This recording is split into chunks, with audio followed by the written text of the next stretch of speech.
নদিয়ার হরিণঘাটায় মৌলানা আবুল কালাম আজাদ প্রযুক্তি বিশ্ববিদ্যালয় বা ম্যাকআউটে সোমবার ১ মার্চ শুভ সূচনা হল একটি বেতার কেন্দ্র বা কমিউনিটি রেডিও স্টেশনের।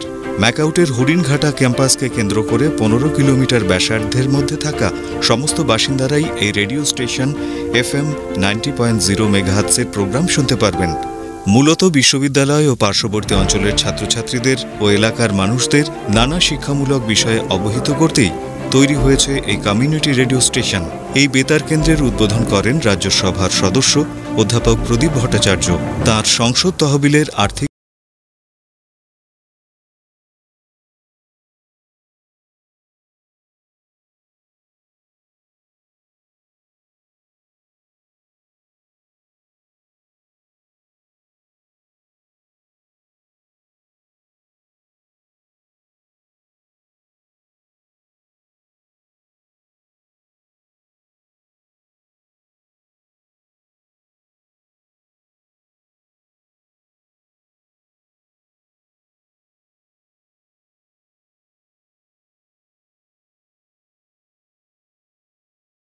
রেডিও স্টেশনের উদ্বোধনের পর সাংসদ অধ্যাপক প্রদীপ ভট্টাচার্য এই প্রসঙ্গে জানালেন, আমি এই কমিউনিটি রেডিও সম্পর্কে আমার অভিজ্ঞতা বিশেষ কিছু ছিলই না।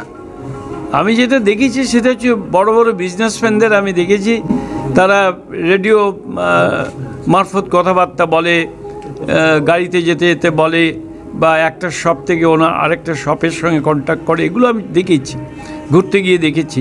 কিন্তু আপনারা যে ধরনের ডেভেলপমেন্ট করছেন, 15 কিলোমিটার পর্যন্ত গ্রাম বাংলার এবং আধা শহরের সমস্ত স্তরের মানুষের কাছে জ্ঞান, বিজ্ঞান, সাহিত্য এবং দর্শন এবং অন্যান্য সমস্ত কিছু পৌঁছে দেওয়ার চেষ্টা করছেন, এই যে একটা আধুনিক প্রকরণ আপনারা তৈরি করে নিয়েছেন, এনভায়রনমেন্ট তৈরি করেছেন, এটা আমি নিঃসন্দেহে স্বাগত জানাবো। এবং আমার মনে হয় এটা যত বেশি বিস্তৃত হবে এবং এটা আরও বেশি যত সাহিত্য, দর্শন, সাংস্কৃতিক দিক দিয়ে আরও যত বিস্তৃত হবে, তত আমার মনে হয় সমাজের উন্নয়নের পক্ষে এটা সাহায্যকর হবে। রেডিও মানে তো শুধুমাত্র শ্রব্য মাধ্যম, যেখানে অডিও রয়েছে। অদূর ভবিষ্যতে স্যার আর কি আশা করতে পারি? আমাদের সঙ্গে কথা বলছিলাম যে অডিও তো হয়েছে খুবই ভালো, এর সঙ্গে যদি অডিওর সঙ্গে যদি ভিডিওটাও করা যায়, তার মানে হচ্ছে যদি আমরা স্টুডিওতে যদি আরও করা যায়, ওই দূরদর্শনের মতন যদি করা যায়, মানে লোকেরা চোখে দেখতে পাবে, সেটা যদি চেষ্টা করে দেখুন ওনারা, সেই দিক থেকেও যদি কোনো সাহায্য করতে হয় আমি নিশ্চয়ই করে দেবো।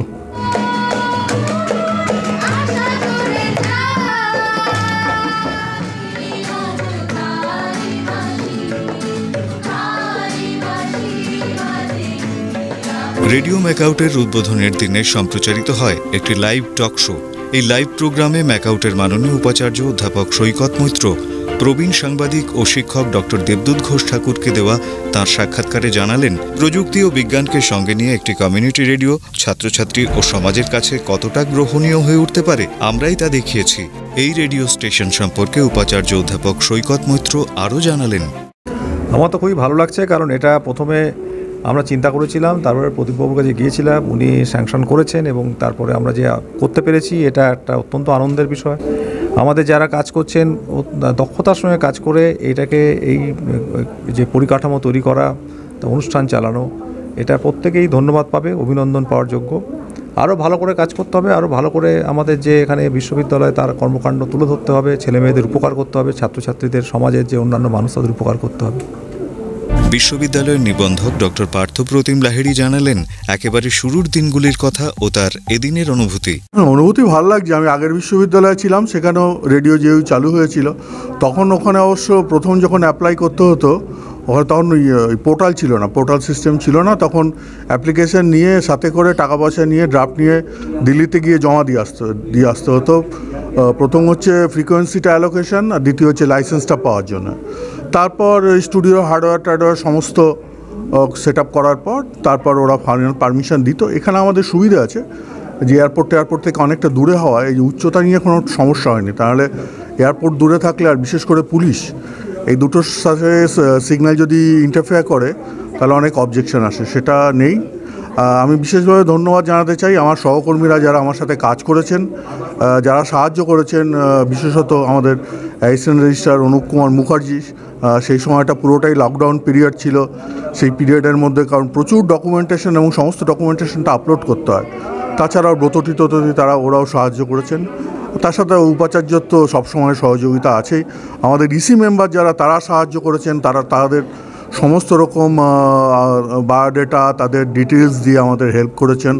শুধু তাই নয়, অনেকেই দিতে চান না, বিশেষ করে প্যান, আধার এইসব নাম্বার, সেই সব নাম্বারগুলোও চেয়েছিল তারা, সেগুলোও তারা দিয়েছেন।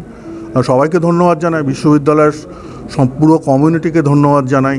আশা করি এটা একটা বিশ্ববিদ্যালয়ের ইতিহাসে একটা মাইলস্টোন হবে এবং ভবিষ্যতে খুব ভালো, ভবিষ্যতে সফলভাবে এটা বিশ্ববিদ্যালয়ের কমিউনিটি যে আছে তাকে সার্ভিস দিতে পারবে। আমি খালি বলবো যারা রেডিও ম্যাকাউটে আছেন তারা যদি ছোটো ছোটো রেডিও বিভিন্ন জায়গায় যেখানে ছাত্ররা বসেন সেখানে যদি লাগিয়ে দেওয়ার ব্যবস্থা করেন, তাহলে বিভিন্ন যে একাডেমিক প্রোগ্রামস আছে সেগুলো তারা শুনলে তাদের ভালো লাগবে। হয়তো সেখান থেকে শুনতে যদি কিছুটা যদি হয়, শুনতে মরমে পশিল গিয়া কানের মধ্যে দিয়ে গিয়ে যদি কিছুটা হয়, তাহলে তো ওদের উপকার হবে।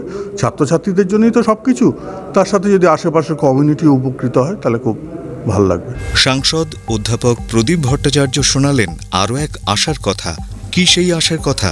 সে কথায় পৌঁছানোর আগে চলুন আমরা দেখি এদিনের আনন্দ ঘন মুহূর্তের কিছু খণ্ডচিত্র।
ইন্টারনেট রেডিও এটার সাথে ইন্টিগ্রেট করে ইন্টারনেট রেডিও হলে সারা পৃথিবীতে ছড়িয়ে যাবে।